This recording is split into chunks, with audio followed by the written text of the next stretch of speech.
नमस्कार, मैं विनय और आप देख रहे हैं पटनालॉजी। आज की इस वीडियो में बात होगी बाबा रामदेव के बारे में। मैं एक बात कहना चाहता हूँ बाबा रामदेव को। बाबा रामदेव क्यों ढोंगी है? सारी दुनिया के लोग आज बाबा रामदेव को ढोंगी कह रहे हैं। उसका एक ही कारण है। जो बाबा रामदेव को ढोंगी कह रहे हैं उनका जानते हैं मेन मकसद क्या है और उनको ढोंगी क्यों कहा जा रहा है। चलिए मैं आपको बताता हूँ। बाबा रामदेव को ढोंगी कहने का मेन कारण इनका ये है कि बाबा रामदेव 1000 सन्यासियों को अपने पतंजलि योग पीठ में तैयार कर रहे हैं, जो कि वेद गीता ज्ञान के साथ साथ आधुनिक विज्ञान में भी महारत हासिल कर रहे हैं। जो सन्यासी गांव गांव में जाकर वन में रहकर आदिवासियों को और सोते हुए हिंदुओं को जगाएंगे और सनातन धर्म का प्रचार करेंगे, इसीलिए इनकी गांड फटी हुई है और ये बाबा रामदेव का विरोध कर रहे हैं। विरोध ऐसे ही नहीं कर रहे हैं। उनको पता है कि अगर बाबा रामदेव इन सन्यासियों को जंगल में भेजते हैं, गांव में भेजते हैं, तो वहां के जो जितने भी सोए हुए हिंदू हैं वो जग जाएंगे। सोए हुए जग जाएंगे और जितने भी ये लोग जो हैं, जो धर्म बदलवा रहे हैं, उनकी गांड फटी हुई है, उनकी नींद उड़ गई है। इसलिए उनका गांड फटा है और वो बाबा रामदेव पे निशाना साध रहे हैं और कोई मकसद नहीं है उनका। आप हमारे हमारे भारत में 99% लोगों को पता था ये कि जो आईएमए है वो भारत सरकार की है, लेकिन कौन उससे पर्दा हटाया? कौन उसका पर्दा हटाया? पर्दा हटाने वाले बाबा रामदेव हैं। उन्होंने साबित किया कि जो आईएमए है वो ईसाई का एनजीओ जो आजादी से पहले बनाया गया था, ये गैर सरकारी है? इसलिए बाबा रामदेव का विरोध हो रहा है। बहुत तेज हो रहे हो बहुत सारी के तुम लोग जो ट्विटर पे ट्रेंड कराकर कि बाबा रामदेव ढोंगी है, बाबा रामदेव माफी मांगो। हैं?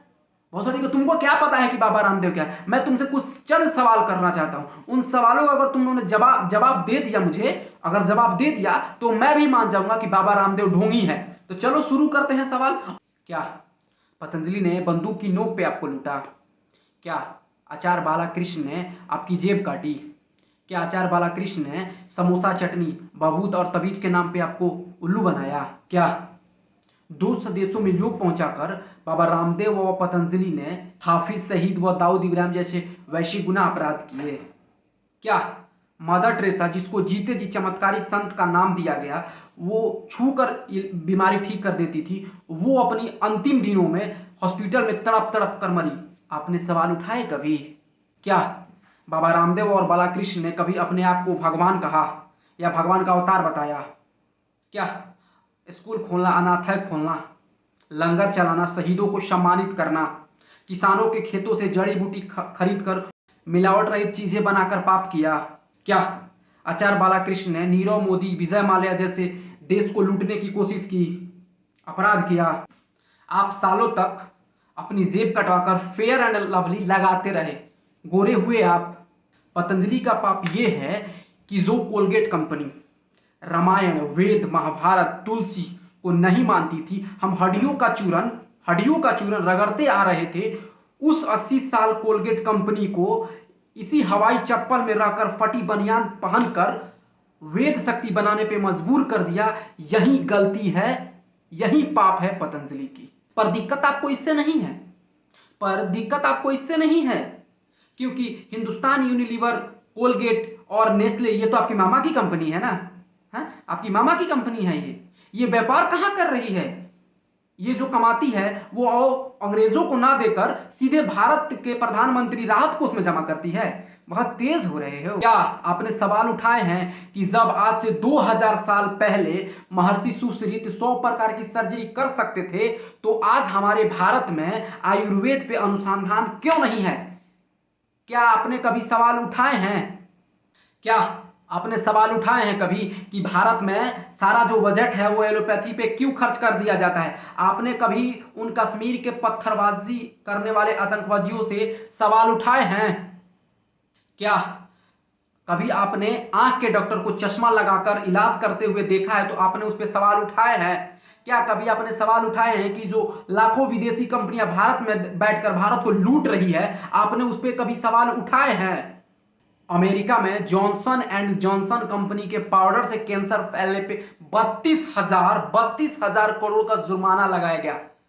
आपको विश्वास नहीं होगा तो आप गूगल कर लीजिए, क्योंकि आप तो 99 रुपए के जियो के क्रांतिकारी हो ना।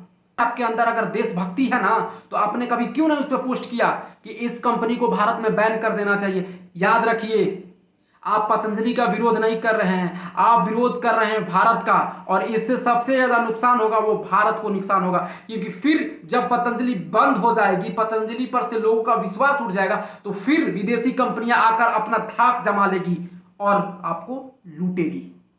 एक बात कह रहे हैं, दिमाग में बैठा लीजिए और याद कर लीजिए कि लाला लाजपत राय ने कहा था कि भारतीय हिंदू एक ऐसी कौम है जो अपनी परंपराओं, अपनी त्योहार, व्रत, अपनी संस्कृति और अपने भगवान को गाली देकर गर्व महसूस करता है।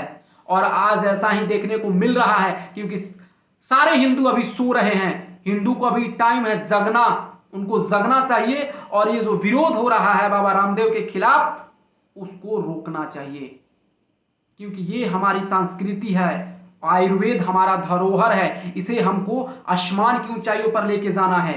हम होली पे, दिवाली पे, करवा चौथ पे, रक्षाबंधन पे भगवान श्री कृष्ण को भी नहीं छोड़ते, यहां तक कि हनुमान जी पे भी चुटकुला बनाकर हंसते हैं और पोस्ट वायरल करते हैं। इससे आप समझते हैं कि आप बहुत पढ़े लिखे हो गए हैं, आप अपने आप को बहुत ज्यादा ज्ञानी समझते हैं या बहुत ज्यादा तेज समझते हैं आप, ताकि ऊपर बैठे भगत सिंह, राजगुरु, चंद्रशेखर आजाद, बिस्मिल्ला, वीर सावरकर जी ऊपर बैठकर ताकि अपना सर पीट सके कि हम जैसे निकम्मा निठल्लों के लिए क्यों खामो खामो फांसी चढ़ गए।